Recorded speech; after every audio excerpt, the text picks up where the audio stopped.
mga katipa, nandito na ngayon ako sa Barangay Hall ng Mapagong, no? Calamba City. Ayan, siyempre, nung araw daw dito sa lugar na to ay maraming pagong, kaya tinawag na Mapagong. Okay.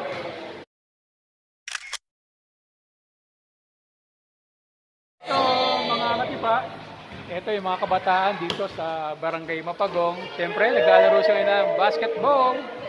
Ayan po, naglalaro sila. Oh, shoutout, shoutout. Ayun. Oh, shoutout.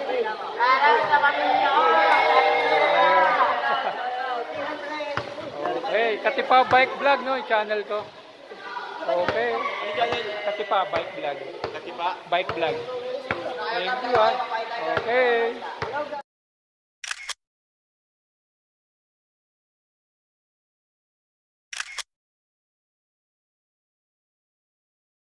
Ito mga katipa, nandito na ngayon ako sa chapel ng Barangay Mapagong. Ayan po. Oh.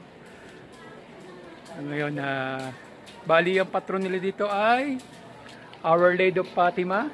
Ang piyesta po dito ay May 13. Ayan, hindi na ako nakapag-selfie. Mahirap, masikip po. Kaya ito, binidyohan na lang natin ang chapel dito sa Mapagong. Ang Our Lady of Fatima, May 13 po ang piyesta dito.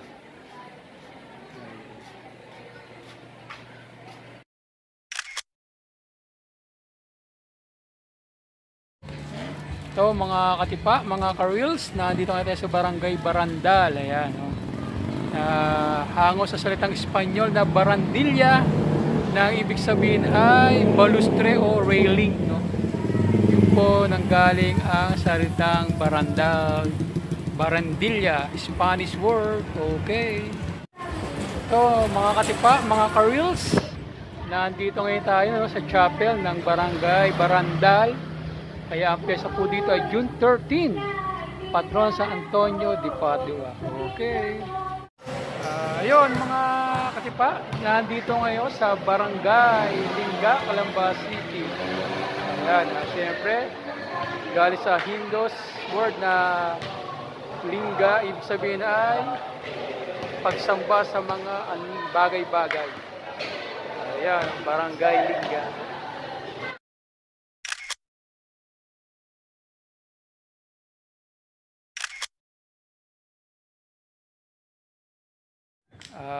Ito mga katipa, ngayon po ay nandito ako sa simbahan ng Palingon at saka ng Lingga, no? Ang St. Peter Paul, yung barangay na yun ay isa kanilang patron, no? Ang patron ng St. Peter Paul, kaya ang piyesta po dito ay June 29. Yan po, first time ko makapunta dito sa simbahan ng St. Peter Paul. Napakaganda po pala niyan. Yan po. Ayan, kukuha na ng short video. Ayan.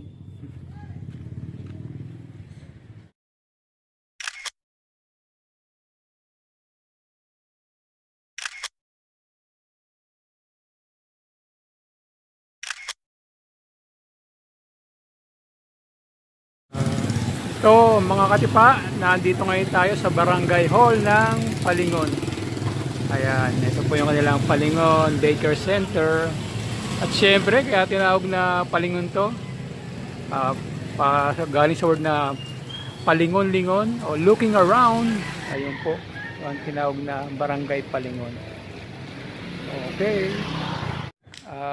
Ito mga katipa, ngayon po ay nandito ako sa simbahan ng Palingon at saka ng Lingga, no? Ang St. Peter Paul. Yung barangay na yun ay isa kanilang patron, no? Ang patron ng St. Peter Paul, kaya ang piyesta po dito ay June 29. Yan po, first time ko makapunta dito sa simbahan ng St. Peter Paul. Napakaganda po pala niyan. Ayan po. Ayan po, kukuha na ng short video. Ayan.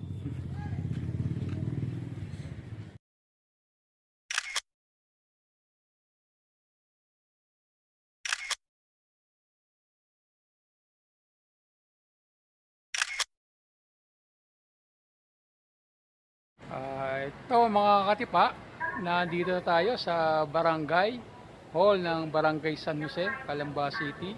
At syempre, kinuha yung pangalang Barangay San Jose sa patron, San Jose. Okay.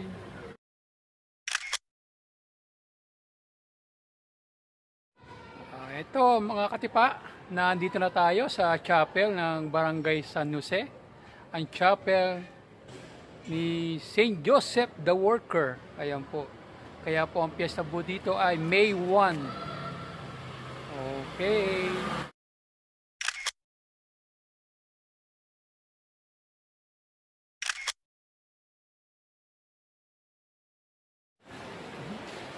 Ito mga katipa, mga ka-reels, na dito ngayon tayo no, sa Barangay Pansol na tayo. Ayan. Siyempre, ang pansol ay kinuha sa salitang Kastila na tinapay araw, no? Ang tinapay pan, ang sol ay ang araw, no? Ayan po. Siyempre, ang pansol po ay masagana rin sa mga resort, mga hot spring, saka yung mga warm. Ayan, dito po yun. Matatagpo yun sa Barangay Pansol. Okay. So mga katipa, nandito ngayon ako sa simbahan ng Pansolo Chapel. Kaya ang patron nila dito ay the Holy Trinity. Ang piyesta po dito ay June 4.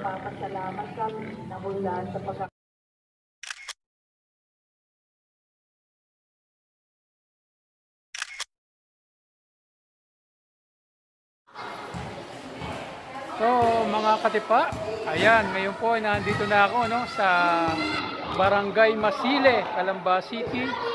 Siyempre, kaya tinawag na Masile yan. Maraming tanim na sile o natawag na Chile Garden. Okay.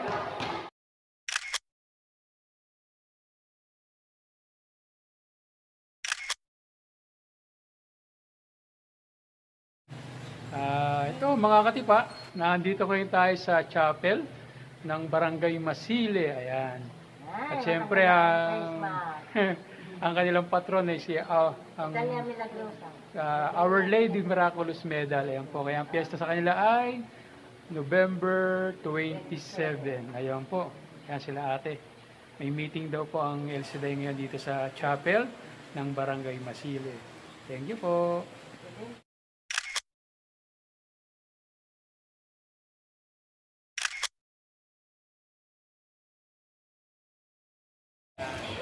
Ito mga katipa, mga ka-reels, nandito ngayon tayo no, sa Barangay Sokol. Ayan, ang Sokol ay kinuha sa salitang sulok o panulukan. At siya rin ang pinakamatandang barangay dito sa Calamba City. Ayan, ang tingin ko kaya siguro tinawag na Sokol. Pag binaliktad natin, no, yung Sokol, sulok po siya. No? Okay.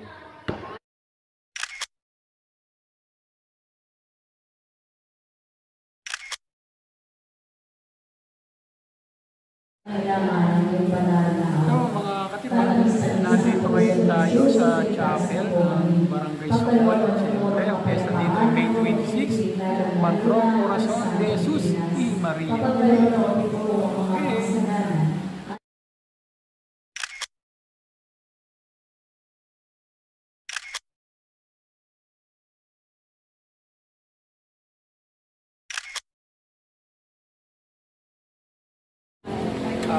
Ito mga katipa, yun, nandito naman tayo sa Barangay Lecheria. Siyempre, galing sa salitang Espanyol na leche.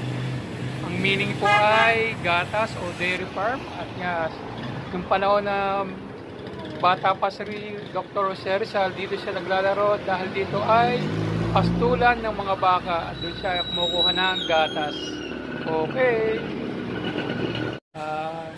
So mga katipa, nandito ngayon tayo sa chapel ng Lecheria. No? Ito, ang Mahal na Birheng Biglang Awa. Ayan, kaya piyesta po dito ay May 31.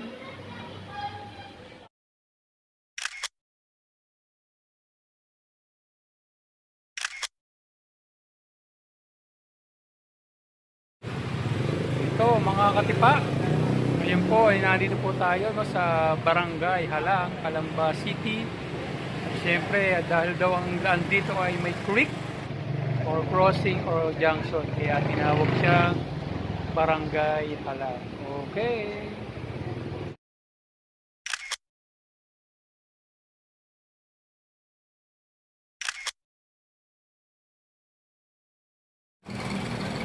So mga katipa, nandito ngayon ako sa chapel ng San Isidro Labrador ng Barangay Halang. Kaya ang piyesta po dito ay May 15. Okay.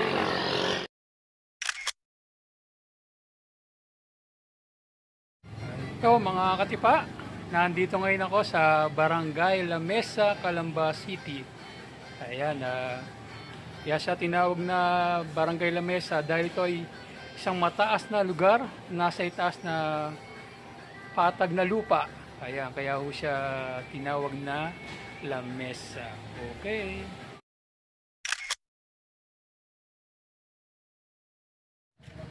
Ito mga katipa, nandito na kayo sa chapel dito ng Barangay La Mesa. Ayan, siyempre ang patron nila dito si Patron San Isidro Labrador. Kaya ang piyesta dito ay May 15. Okay.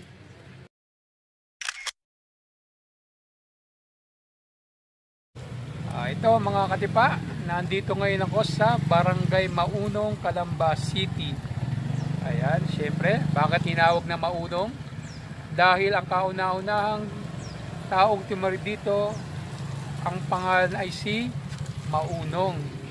Ngayon, pag may dumating na tao sa lugar na ito at nagtanong, ay sasagot ng mga taga rito ay itanong mo kay Maunong. Ayun po. Kaya meron po siya slogan dito, nabasa ko po, ayan po. Ang mga taga Maunong ay magalang, masipag, mapagmahal. Ayan, at may pagkakaisa.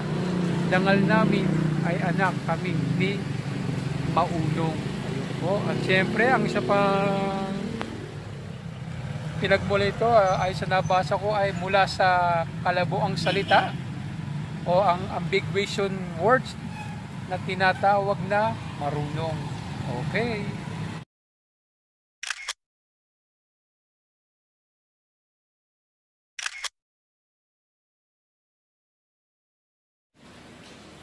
Ito ang mga katipa, nandito ngayon ako sa chapel ng Barangay Maunong. Siyempre ang araw ng piyesta dito ay November 27. Ang patron ay si Our Lady of Miraculous Medal. Yun po.